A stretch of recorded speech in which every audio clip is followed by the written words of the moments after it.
Bonjour à tous et bienvenue sur Allo fait dodo, le podcast pour les parents, créé par Caroline Ferriol, fondatrice du village Fait Dodo et autrice du grand guide du sommeil de mon bébé. Pour vous sentir épanoui, reposé et surtout serein dans votre rôle de parent, nous interviewons ici des experts, des consultants, des professionnels de la petite enfance et des parents pour répondre à toutes vos questions sur la parentalité. Parce que le mal-être de l'un impacte le bonheur commun, nous vous proposons des solutions concrètes, nuancées et bienveillantes pour trouver votre propre chemin de parentalité. Bonne écoute à tous.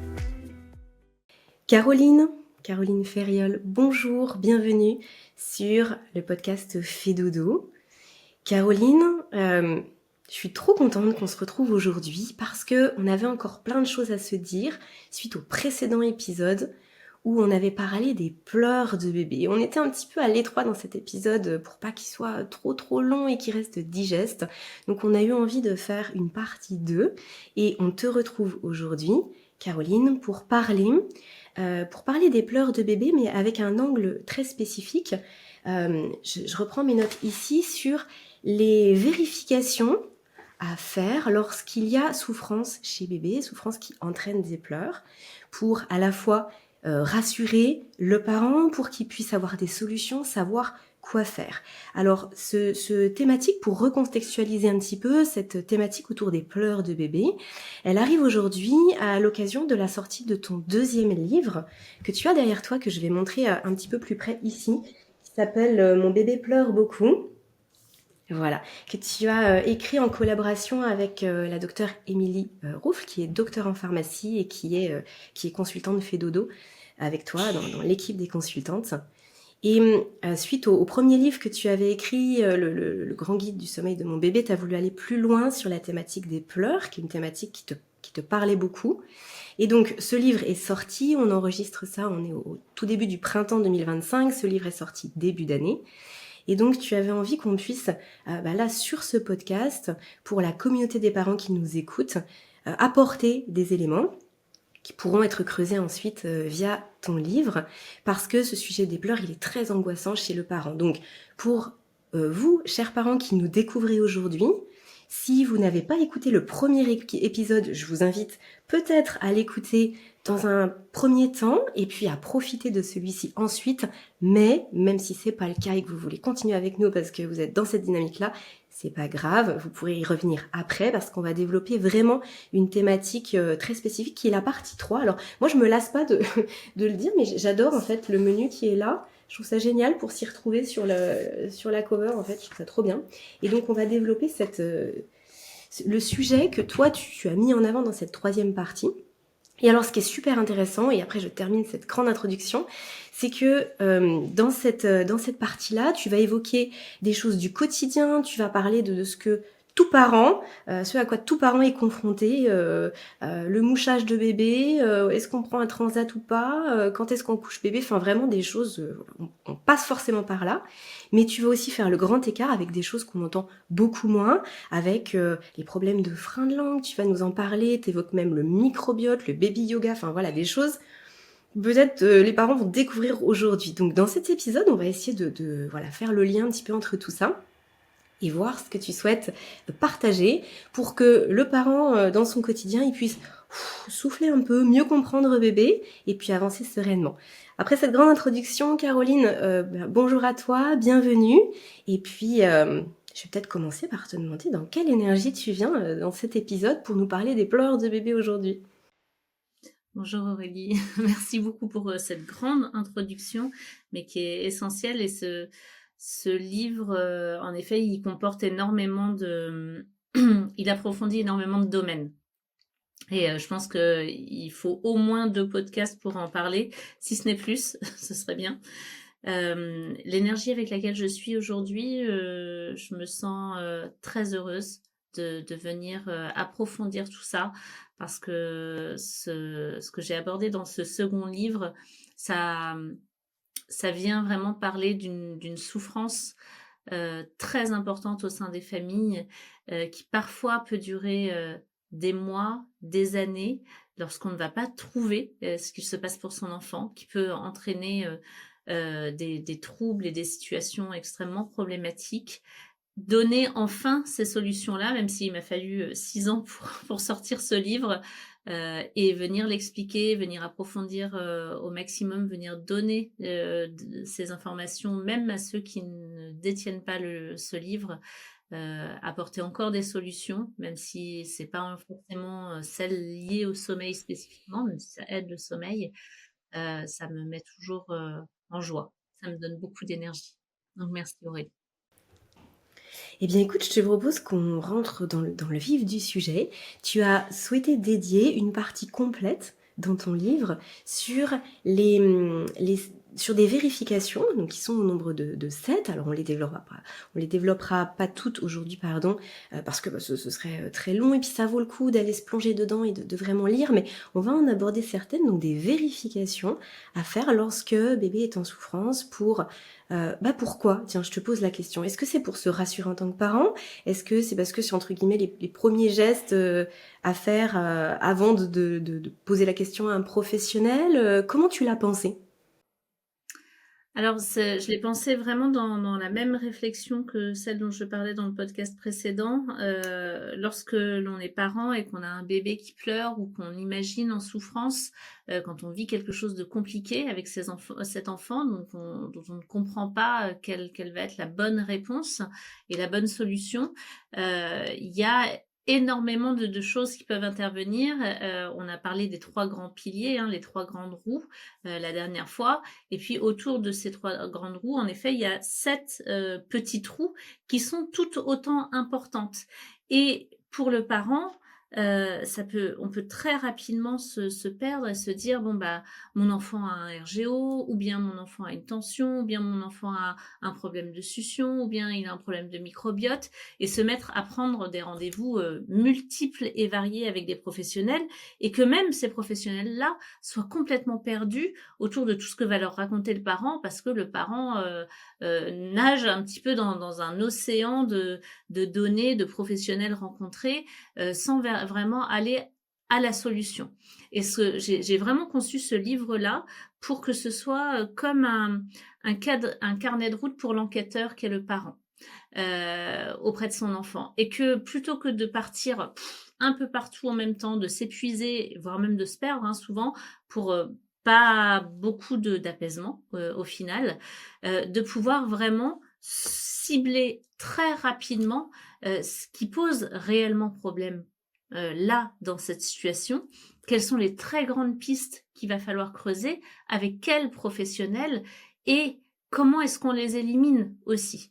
Et là, pour le parent, c'est vraiment un support d'enquête avec notamment la première chose à faire, c'est le questionnaire à remplir en fonction des symptômes que le parent va observer chez son enfant. Et je parle beaucoup de cette fonction d'observateur pour le parent. La fonction d'observateur, c'est vraiment ce qui va permettre à tous les professionnels d'accompagner le parent correctement. Et donc, on va travailler ensemble ce travail d'observateur, je me répète, mais on va travailler ensemble cette fonction d'observateur pour le parent au sein de ce livre.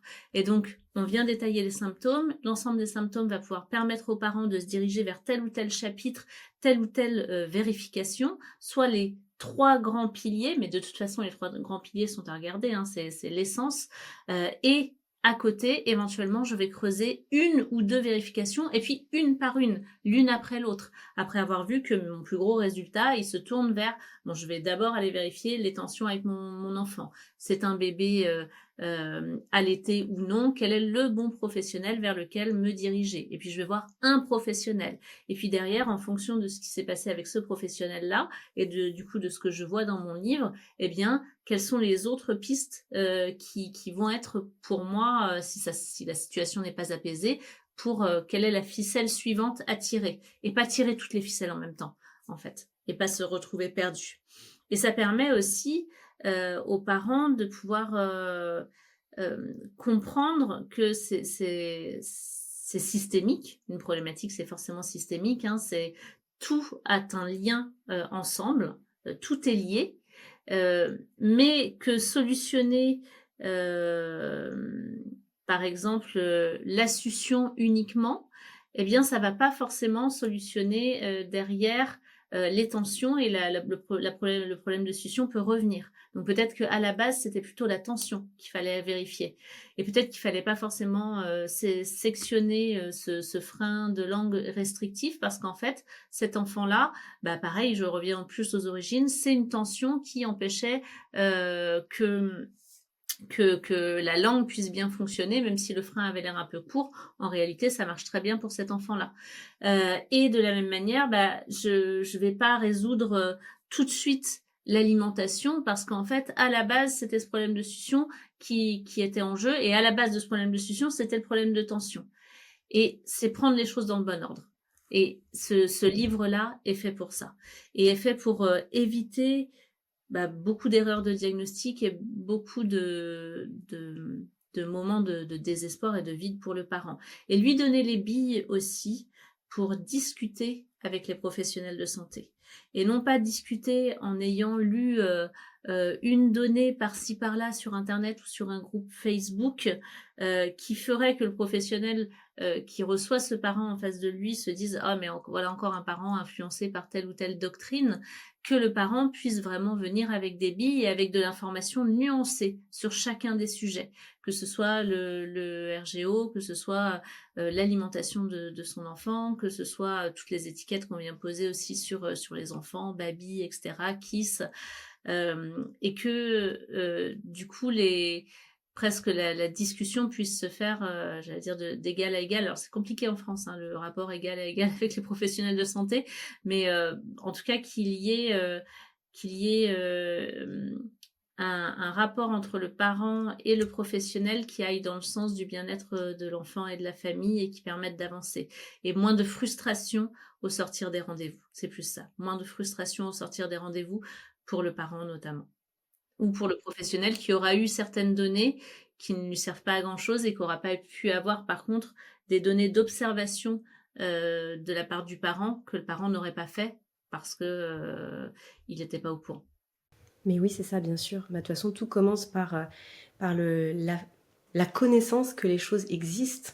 Ça ne veut pas dire qu'après tout le monde est concerné par ci ou par ça, mais au moins on sait que ça existe, ça permet de se poser des questions. Et puis on va rappeler aussi, Caroline, que ton livre, là, Mon bébé pleure beaucoup, eh bien il a été relu par un collectif de médecins aussi, parce que toi tu travailles main dans la main avec des professionnels de santé et notamment des médecins généralistes qui s'occupent de nourrissons, de petits, de bébés, justement pour aller dans ce sens de on avance ensemble, on avance main dans la main. L'idée, c'est pas de dire moi j'ai raison, vous avez tort, etc. C'est pas une guerre de clochers, c'est vraiment de se dire bah là, mon bébé il est en souffrance, qu'est-ce qu'on fait? Et ça permet aussi, je vais dans ton sens sur un point qui est que comme tout est entremêlé, eh bien ça permet de comprendre aussi pourquoi pour le bébé de ma sœur, de ma voisine, de je ne sais pas trop qui, il y a quelque chose, une chose qui a super bien fonctionné, qui l'a apaisé tout de suite. Moi, je fais la même chose pour mon bébé et puis bah je comprends pas, il se passe rien. Et bah oui, parce qu'effectivement, il y a tous ces rouages et là tu mets bien le doigt dessus, donc ça permet d'avoir vraiment une vision beaucoup plus globale. En effet, tu fais bien de revenir sur le fait que le livre est validé par tout le collectif de médecins bénévoles chez Fedodo. Elles sont au nombre de 6, il me semble bien, et pas que, c'est-à-dire que là, au sein du livre, tout le livre a été validé et travaillé, et comme il porte beaucoup sur l'alimentation, en tout cas des sujets liés à l'alimentation et l'alimentation, eh bien, il a été relu, validé, travaillé avec Tiffany Deroyer, qui est diététicienne nutritionniste pédiatrique, qui est professionnelle de santé, mais toute la partie également liée aux tensions a été travaillée avec Alexandre Ours, qui est ostéopathe et qui est le seul ostéopathe français à œuvrer et à être autorisé pour œuvrer dans les maternités. C'est important de le dire parce qu'il y a eu une nouvelle réglementation qui est passée très très récemment et les ostéopathes ne sont plus acceptés malheureusement dans les maternités. Lui est le seul et il travaille en plus à la HFME de Lyon, qui est une très très grosse maternité en France. C'est un professionnel que j'apprécie particulièrement et qui forme d'ailleurs en ostéopathie pédiatrique, ce qui est rare, d'avoir une très bonne formation sur le sujet. Et on a également travaillé avec nos consultantes en lactation IBCLC et notamment particulièrement avec Virginie Ferrandez, qui en plus de ça est spécialiste des problématiques de reflux. Donc ce livre-là, il y a également Rachel Dutordoir, c'est important de le dire aussi, qui est orthophoniste, qui est fondatrice de la marque La Tribu Happy Kids et qui est orthophoniste pédiatrique, qui a travaillé de manière importante aussi sur cet ouvrage. C'est important de pouvoir dire que ça n'est pas juste le fruit de mon travail, ce qui était plus le cas du premier livre d'ailleurs. Celui-ci touche à énormément de choses et énormément de données de santé qui se recoupent. Il est vraiment le fruit de tout un ensemble de spécialistes importants dans leur domaine et de notre co-travail, pas que sur le livre, mais de notre co-travail pendant des années sur ces sujets-là et dans l'accompagnement des familles. C'est du travail terrain en fait. Et ça, c'est aussi différent que le travail théorique. Je lis beaucoup d'ouvrages et il y a quand même énormément d'ouvrages aujourd'hui qui sont faits à partir de lectures, en fait. Beaucoup, et recouper des études entre elles et les relire. Et du coup, c'est de la donnée, de la retranscription pédagogique, de la vulgarisation scientifique. Mais ces données-là sont rarement des données qui, en plus, ont été confrontées au travail terrain sur des milliers, sur des centaines de milliers de familles et de manière conjointe avec les professionnels. Et là, il en ressort toujours bien autre chose, en fait, évidemment. Et c'est pour ça que ce livre-là, pour moi, est tellement, tellement, tellement important. Il devrait être au sein de toutes les familles, tous jeunes parents devraient le lire, tous les professionnels aussi de santé. C'est le résultat d'un travail de longue haleine et loin d'être uniquement le mien. Et d'ailleurs, c'est pour ça aussi que ça faisait sens pour toi. Là, il est coécrit, ce qui n'avait pas été le cas pour le premier livre, de pouvoir aussi intégrer l'expertise du docteur Émilie Rouffle, qui travaille avec toi depuis pas mal d'années maintenant, qui a été formée au sommeil des bébés, mais qui venait aussi avec son bagage et puis avec son expertise aussi par ailleurs. Donc c'est vrai que là, j'allais dire ce que tu as essayé de faire, mais plutôt ce que tu as fait, c'est le fait de réunir un maximum de professionnels pour que ce livre il soit comme à la croisée des chemins et que chaque parent puisse en tirer un maximum de choses. Alors, justement, est-ce que tu souhaites nous donner quelques exemples concrets d'éléments, de points que tu développes plus en détail dans ton livre et que là, les parents pourraient se dire soit « Ah, je n'avais jamais entendu parler », soit « Ah, ok, ça fait sens d'un seul coup par rapport à ce que j'ai pu vivre ou à ce que je peux vivre ». Quels seraient, toi, peut-être un ou deux points qui te paraîtraient vraiment les plus intéressants à mettre aujourd'hui dans cet épisode? Il y a beaucoup de choses. Il y a beaucoup de choses, mais je vais passer sur le soin et l'environnement des bébés, qui est la première vérification. Mais la deuxième vérification sur le RGO douloureux, alors on en a parlé un petit peu, mais c'est quand même essentiel. Je viens vraiment redonner énormément d'informations aux parents pour permettre un vécu avec un enfant qui a réellement un reflux gastro-œsophagien, pour avoir un vécu du quotidien, que ce soit l'alimentation, le sommeil, le quotidien beaucoup plus apaisé, et ça me semble vraiment essentiel. Et on vient aussi expliquer en détail toute la partie médicamenteuse finalement, que les parents connaissent pas très bien, pour qu'ils aient conscience de ce qui est prescrit et aussi conscience de ce que donne en termes d'indication la Haute Autorité de Santé à ces sujets-là. Puisque la Haute Autorité de Santé, elle va bien plus privilégier, de manière générale, pour toute la question des reflux gastro-œsophagiens, les mesures hygiéno-diététiques, et avec tout un parcours à effectuer de vérification avant de se diriger vers la médicalisation, et qui est tout à fait en lien avec l'ensemble de ce livre-là. Et toute cette partie sur la deuxième vérification, le RGO douloureux ou non, je pense que ça peut venir répondre quand même à une énorme partie de la population parentale nous, on se retrouve avec énormément de diagnostics de bébés RGO, de bébés médicamentés qui, en réalité, n'ont pas de reflux gastro-œsophagien et avec lesquels, quand on met en place les mesures adéquates, il y a un apaisement général de la situation extrêmement rapide.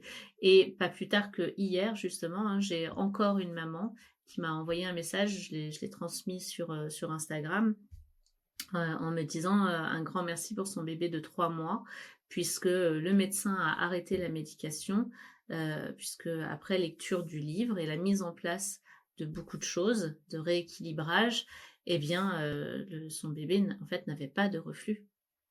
Tout allait très bien pour cet enfant-là. Et ça me semble essentiel. La deuxième chose, j'en ai déjà parlé aussi, mais j'aurais presque pu le mettre en pilier plutôt qu'en vérification, hein, d'ailleurs, c'est toute la question des tensions. Puisque ces tensions vont être quand même à l'origine de beaucoup de choses. Elles peuvent être à l'origine d'un reflux gastro-œsophagien, elles peuvent être à l'origine de problèmes de sommeil, de problèmes alimentaires, de problèmes de succion, de freins restrictifs qui pourraient enfin voilà, on pourrait aller vers des frénectomies alors même que il pourrait ne pas y en avoir besoin.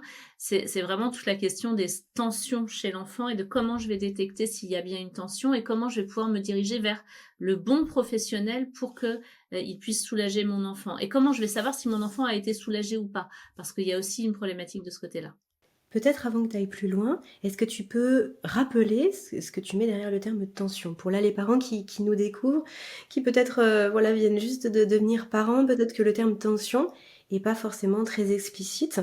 Donc ça veut dire quoi? C'est quand ce bébé, on a l'impression qu'il est un peu raide, comme nous, on peut dire on a des tensions musculaires après une séance de sport. Qu'est-ce que tu appelles tension? Alors, ce sont en effet des tensions corporelles qui peuvent être dues à beaucoup de choses, hein, qui peuvent naître du fait d'une position de l'enfant dans le ventre de la maman, qui peuvent naître d'une césarienne, d'un accouchement, et qui vont entraver, je dirais, le bébé et lui provoquer des douleurs ou des gênes dans les fonctions de base de sa vie, et c'est principalement celle de l'alimentation. C'est-à-dire une tension, c'est le cou un petit peu bloqué ou un petit peu douloureux, qui va pas permettre une bonne succion, ou qui ne va pas permettre que la langue s'active correctement, ou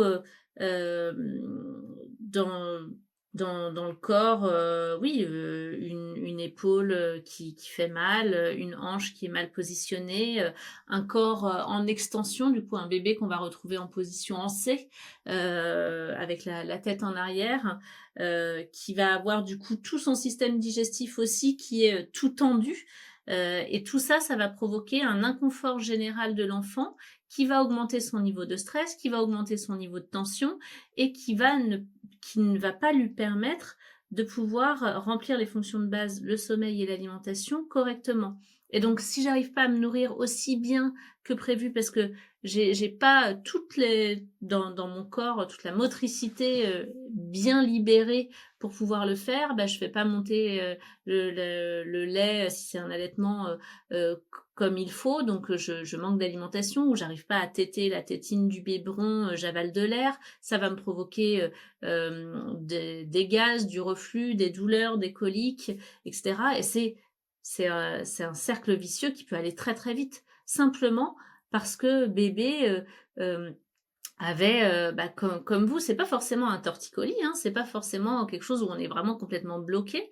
C'est quand je tourne la tête à gauche là, d'ailleurs c'est mon cas actuellement, il faut que j'aille voir l'ostéopathe. Quand je tourne la tête à gauche, je peux pas le faire aussi bien qu'à droite et ça me fait un peu mal. Donc je vais y aller moins en fait. Je vais plus me diriger vers la droite.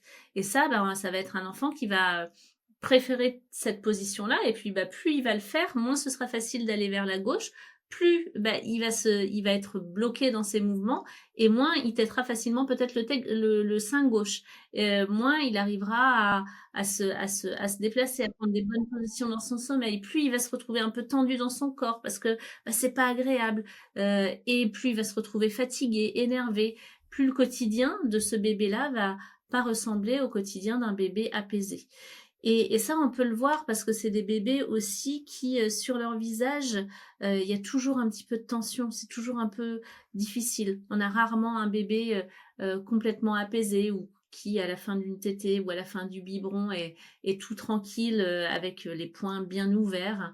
On va avoir un bébé, bah, qui, va rester un peu tendu, tout le temps, qui va pas se mettre dans une position,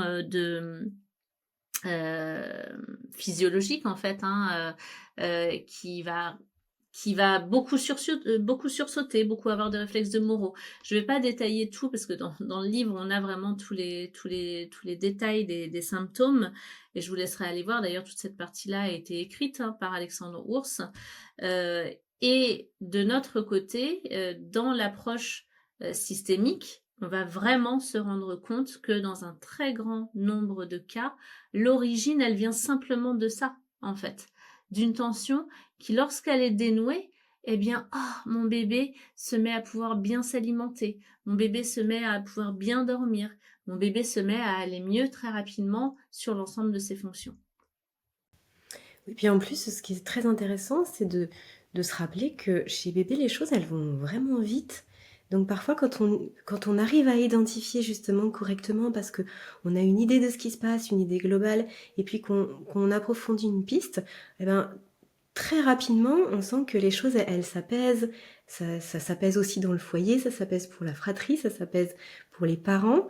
Donc c'est vrai que ça vaut le coup d'investir en amont, que ce soit en termes de connaissances, d'informations, et puis d'investigation, parce que finalement, les fruits qu'on va récolter, ils vont arriver souvent vite, parce qu'on aura mis le doigt sur quelque chose d'intéressant. Pas d'intéressant, c'est pas le bon mot, mais d'adéquat en fait.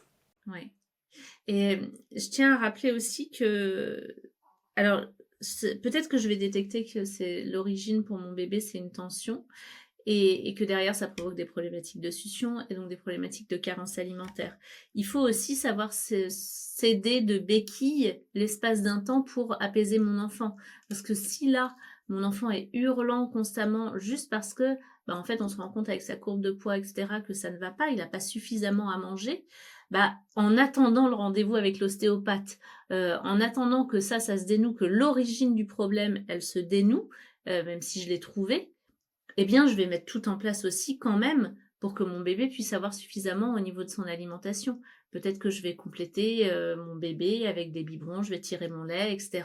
Je vais aller traiter un peu le symptôme et puis traiter aussi la cause. De la même manière que bah, j'ai un bébé qui a du reflux, donc des remontées de son estomac, principalement dues a une tension qui l'empêche de téter correctement son biberon, par exemple, et que ça fait qu'il avale énormément d'air. Eh bien, je vais d'abord et que mon bébé, du fait de ce reflux, s'est brûlé l'œsophage. Eh bien, je vais utiliser de manière symptomatique peut-être de l'inexium, peut-être des IPP pour venir apaiser la brûlure, mais ça durant 1 semaine, 2 semaines, 3 semaines, mais je vais traiter aussi la cause en attendant. On peut se servir, je suis pas très claire, mais en tout cas, ce que je veux dire, c'est qu'on peut à la fois traiter le symptôme en traitant la cause. Ce qui pose problème à l'heure actuelle beaucoup, c'est qu'on ne traite que le symptôme. Mon bébé a un reflux gastro-œsophagien, donc il est médicamenté immédiatement. Mon bébé manque d'alimentation, il pleure beaucoup, je vais essayer de traiter les pleurs, faire qu'il arrête de pleurer. Même si c'est... Tu me suis? Tu me dis si tu me suis pas. C'est important de traiter l'urgence de la cause et du symptôme à un moment donné, les pleurs de mon enfant, comment je les accompagne, comment je fais en sorte de faire que bah, il ait moins faim, même si je veux continuer à l'allaiter, je lui donne suffisamment à manger et je regarde quelles sont les approches qui peuvent permettre ça. Peut-être que c'est un biberon, peut-être que c'est au dalle, je me fais accompagner pour ça. Et ensuite, et pendant ce temps-là et en même temps, je dénoue aussi la cause pour que sur le long terme, ça aille mieux. c'est important de faire les 2 parce qu'il y a certains parents qui peuvent se dire aussi: «Bon, bah, plutôt qu'en effet de traiter le symptôme, je ne vais pas donner d'IPP à mon enfant parce qu'il a une œsophagite, parce que je sais que, c'est dû à une APLV ou c'est dû j'ai compris la cause, donc je veux d'abord uniquement traiter la cause». Attention, dans l'urgence, bah, pour apaiser une situation d'urgence à un instant T, ça peut être important de le faire, en fait. Ça peut être important de mettre de côté son allaitement et de tirer son lait et de donner son lait différemment à son enfant pour qu'il réussisse à le prendre, le temps de faire qu'il soit en mesure de pouvoir téter correctement. Ça peut être important de soulager l'œsophagite, le temps que mon enfant, soit avec un lait qui fasse que, il n'ait plus, ces remontées acides et ainsi de suite. Mmh. Oui, c'est très intéressant que tu fasses cette précision parce que l'idée, c'est encore une fois, c'est pas d'être juste en opposition avec ce qui peut être proposé à un moment donné, mais c'est de réfléchir de façon plus globale et de sortir de tout noir, tout blanc. Bah oui, mais parfois sur la route, pendant une semaine, pendant 10 jours, pendant 15 jours, ça peut être très intéressant d'avoir une béquille parce que là, la jambe, elle est pas suffisamment solide, mais qu'après, on pourra courir tranquillement. En tout cas, que bébé pourra courir tranquillement. Et puis, ça me fait penser aussi à ça, Caroline. Là, on va se diriger tout doucement vers la fin de notre épisode, mais ça me fait penser aussi au fait que dans cet ouvrage-là, tu ne parles pas des pleurs de décharge émotionnelle que tu as beaucoup traité en tout cas beaucoup abordé dans le premier, autour du sommeil, et aussi pour sortir de c'est soit mon bébé, bah, en gros, il pleure, le discours que malheureusement presque toutes les femmes ont déjà entendu, toutes les mères, de bah, votre bébé il pleure, c'est normal, c'est un bébé. Bon, on sort de ça, mais on sort aussi de chaque pleur est un pleur de décharge émotionnelle. Parce que ça peut ne pas être le cas et on peut passer à côté de quelque chose. Donc là, du coup, tu fais la lumière sur les différents pleurs qui existent pour qu'on puisse aussi s'y retrouver.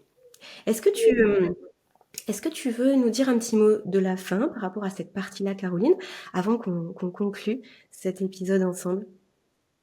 Mais je pense que là, ce que tu as résumé est très intéressant et je pense que si, j'avais pu le faire, ces 2 livres-là n'en seraient qu'un seul. C'est-à-dire que pour moi, ils vont vraiment de pair et que dans le premier livre, il y avait énormément à aborder du côté du sommeil qui est, la base de tout en effet et qui peut être la solution à beaucoup de situations. Mais dans le livre du sommeil, je parle vraiment que on va venir approfondir plus d'une centaine de facteurs. Et ce deuxième livre m'a permis d'aller approfondir une bonne partie d'entre eux, pas tous, mais beaucoup de ceux du côté de la santé.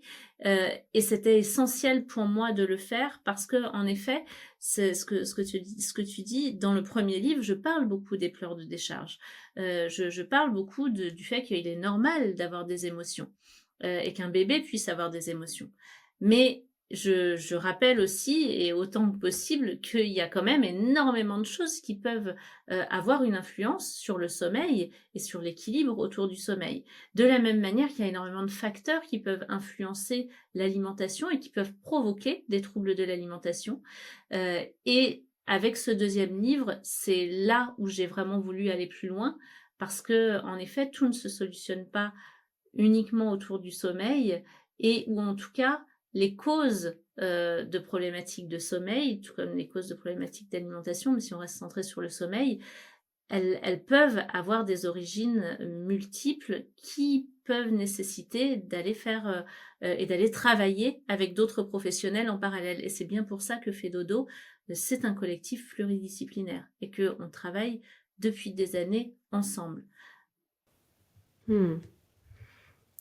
Écoute Caroline, pour conclure cet épisode, et ça va faire le pont avec ce que tu viens de dire, j'aimerais qu'on puisse aller un petit peu plus loin avec toi, sur toi, pour te connaître un petit peu plus là aujourd'hui, la Caroline de 2025.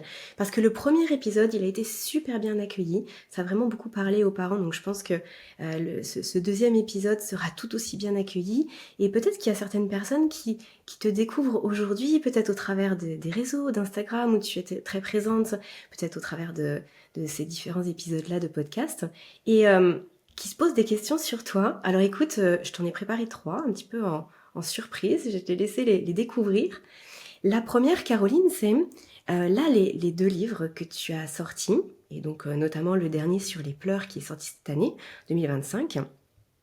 Est-ce que tu avais déjà tout dans la tête il y a quelques années en arrière, il y a du coup 6 ans en arrière, quand tu as démarré, et c'est juste que le process a fait que tu poses ça aujourd'hui?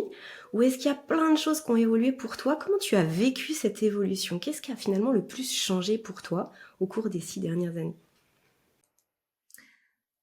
Je pense que ces 2 livres-là, j'avais en tête de les faire il y a 6 ans déjà, clairement. Les 2 et ce deuxième aussi. Mais ce deuxième, je l'avais imaginé comme, s'appelant Mon bébé RGO. Et parce que j'ai vraiment, centré fait dodo sur cette spécialité, des troubles en lien avec le reflux gastro-œsophagien. Et finalement, non, et parce que je voulais vraiment donner au plus grand nombre de l'information sur ce sujet, parce que je me suis retrouvée, au milieu de ça, hein, dans mon histoire personnelle aussi. Hem, mais il y a 6 ans, ce livre-là n'aurait pas du tout pris cette forme-là, clairement, à la différence du premier où vraiment il y avait beaucoup de choses qui étaient déjà présentes, et c'est ces 6 années de travail pluridisciplinaire et auprès des familles, qui ont permis de faire émerger, notamment ces 2 dernières années, des choses, vraiment essentielles qui ont même transformé mes accompagnements dans le cadre du sommeil. Et c'est beaucoup le travail que j'ai effectué, avec Myriam Alexis, qui est diététicienne nutritionniste pédiatrique, et avec Tiffany Deroyer, notamment sur le pilier de l'alimentation. Et c'est pour ça que ce livre-là a déjà, posé finalement, que j'aurais jamais cru, énormément de bases du côté de l'alimentation, et le troisième livre que j'écrirai sera sur l'alimentation uniquement, c'est sûr et certain. Mais finalement, même quand j'en parle aux parents et qu'ils me disent: «Mais mon bébé pleure pas beaucoup, est-ce qu'il faut que je prenne ce livre-là?» Je leur dis: «Oui, oui, oui, ce livre-là, il devrait ne faire qu'un avec le premier finalement, hein». C'est une extension du premier, et il s'appelle Mon bébé pleure beaucoup, mais il devrait s'appeler, les bases du bien-être de mon bébé apaisé, et parce que j'y parle aussi énormément, bah, voilà, de tous les piliers, et notamment de l'alimentation. Et et il a été très difficile à écrire et à sortir. Ça a été un long chemin, et il m'a fait encore plus que le premier. Il m'a fait revenir il y a 6 ans, à la jeune mère que j'étais, et à la grande souffrance qui a été la mienne, ce sentiment d'abandon, de noyade, et je pense que j'ai clôturé quelque chose d'une certaine manière, avec ça. J'ai fait beaucoup de cauchemars. D'ailleurs, c'est assez intime et personnel, mais j'en parle dans les remerciements, et ça m'a beaucoup, beaucoup, beaucoup bouleversée. Parce que finalement, il m'a obligée à voir certaines vérités que la jeune mère d'il y a 6 ans ne voulait toujours pas voir, même si elle les connaissait à travers l'accompagnement des familles et qu'elle les pratiquait avec les familles. Euh, En posant tout ça, ça m'a permis de vraiment tourner une page et d'être, face au réel, de me mettre face au réel de ma propre histoire de mère, de jeune mère, et de ce qui s'est passé avec ma fille. Question numéro 2. Tu as déjà un peu répondu finalement dans cette réponse-là. Est-ce que tu accompagnes toujours des familles aujourd'hui, puisque tu as formé beaucoup de consultantes? Est-ce que quel est aujourd'hui le rôle de Caroline Ferriol chez Fedodo? Qu'est-ce que tu fais? Alors, il est multiple, il est multiple, mais il est toujours très présent auprès des familles. J'essaye d'avoir une grosse partie de mon temps toujours qui est dans le don, donc beaucoup dans l'animation du compte Instagram, la réponse aux questions gratuites, l'animation des lives, donner des conférences aussi, divulguer de l'information, évidemment dans l'écriture, mais d'accompagner les familles sur le terrain au quotidien. Pour moi, c'est la seule manière de continuer à apprendre, en fait, de continuer à enrichir, de continuer à faire de la recherche, de continuer à être au cœur du réel de ce que vivent les familles, sinon on en est détaché. Et j'accompagne, maintenant j'interviens quand même beaucoup auprès de familles qui ont fait des parcours avec Fedodo, qui ont vu des modules, qui ont lu mon livre, qui ont pu être accompagnés un petit peu par des consultantes, où il y a besoin de quelque chose d'autre, il y a quelque chose que, voilà, un levier qu'on n'a pas réussi à trouver. Et je viens plutôt, moi, accompagner principalement des familles qui veulent absolument Caroline Ferriol parce que, voilà, ensemble, il y a besoin d'aller faire ce travail d'enquête un petit peu plus loin. Et donc, je vais aller vraiment accompagner les cas plus compliqués, je dirais. Je fais aussi de la supervision de mes consultantes, toujours régulièrement. Et puis, j'ai aussi une grosse part de mon travail du côté de l'école, fait dodo, où je forme beaucoup d'élèves, que ce soit en cycle 1, cycle 2, cycle 3, que ce soit des professionnels de santé, simplement dans le cadre de leur travail, qui viennent amener des compétences supplémentaires, beaucoup d'infirmières, beaucoup d'auxiliaires de puériculture, des personnes qui travaillent en crèche, beaucoup de professionnels de santé également, de médecins, de pédiatres. Et donc ça me prend le temps de travail avec les élèves me prend beaucoup de temps. Et puis évidemment il y a tout le travail de supervision des élèves lorsqu'ils vont accompagner des familles. Donc ça me permet d'être aussi au contact des familles. Mais j'accompagne toujours en moyenne une vingtaine de familles par mois, je dirais. Que ce soit sur du long terme, il y a des familles que j'accompagne depuis des années parce que voilà, c'est mes familles, et puis quand elles ont besoin d'un petit coup de pouce, elles reprennent rendez-vous avec moi, ou des familles sur du ponctuel parce que ponctuellement il y avait besoin d'une consultation avec moi spécifiquement. Caroline, dernière question pour toi. Quelles sont les personnes, admettons les 3 personnes, qui t'ont le plus inspiré dans le travail que tu as pu faire, peut-être posé là avec les livres, ou ton dernier livre, qui t'inspire peut-être toujours actuellement? Est-ce que tu as envie de nous partager ça? C'est pas une question évidente. Je pense que là, ces derniers temps, je me suis remise très en lien avec Krishnamurti, plus dans le cadre du travail que je fais auprès de mes consultantes sur le cycle 3, de les former à la posture de consultante, à l'accompagnement parental. Comment est-ce que j'accompagne l'autre et comment est-ce que j'enseigne aussi, moi, en tant qu'enseigneur au sein de l'école, comment guider les personnes dans leur processus d'apprentissage et leur propre chemin de vie également, sans être quelqu'un à suivre aveuglément, mais vraiment proposer à chacun d'être dans un processus d'apprentissage en étant l'accompagnant.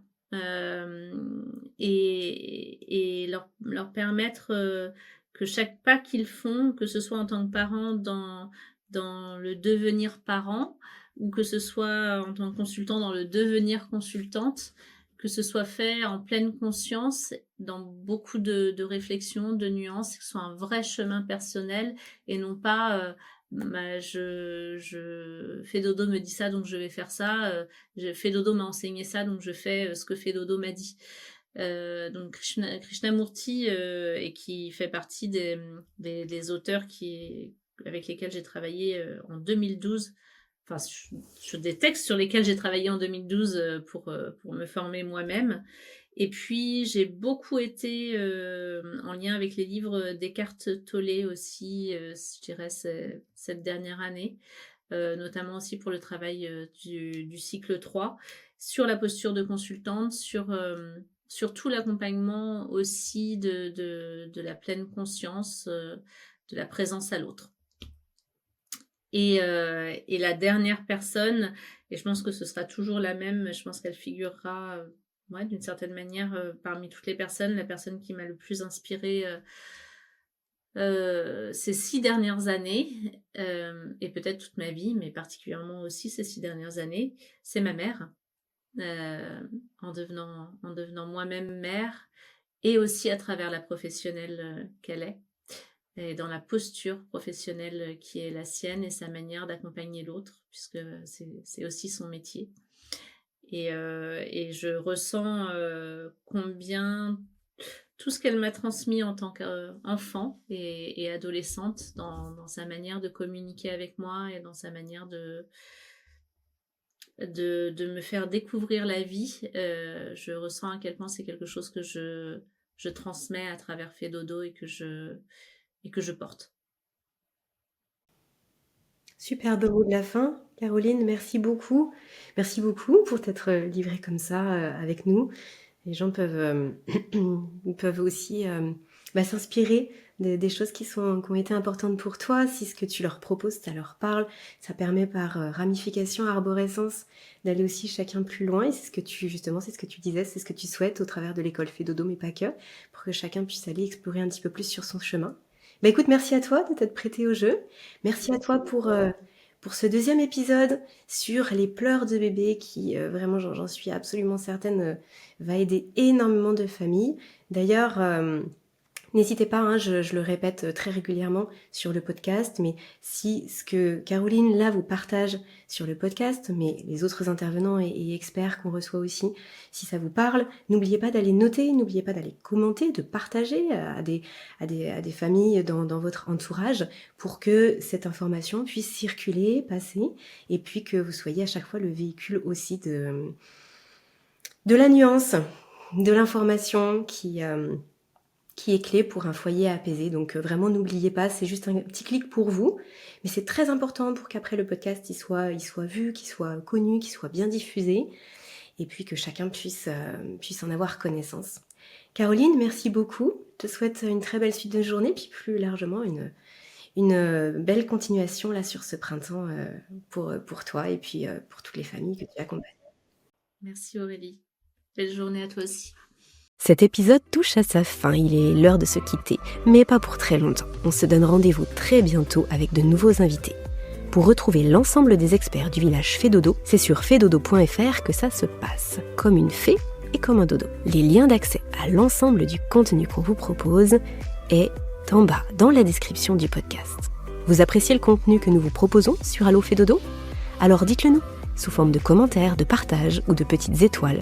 Vous participez ainsi à soutenir le podcast et à le rendre encore plus visible sur l'ensemble des plateformes. Et si vous souhaitez témoigner, vous aussi, tant parents, professionnels, alors contactez-nous. Merci et à très bientôt sur Allo Fedodo.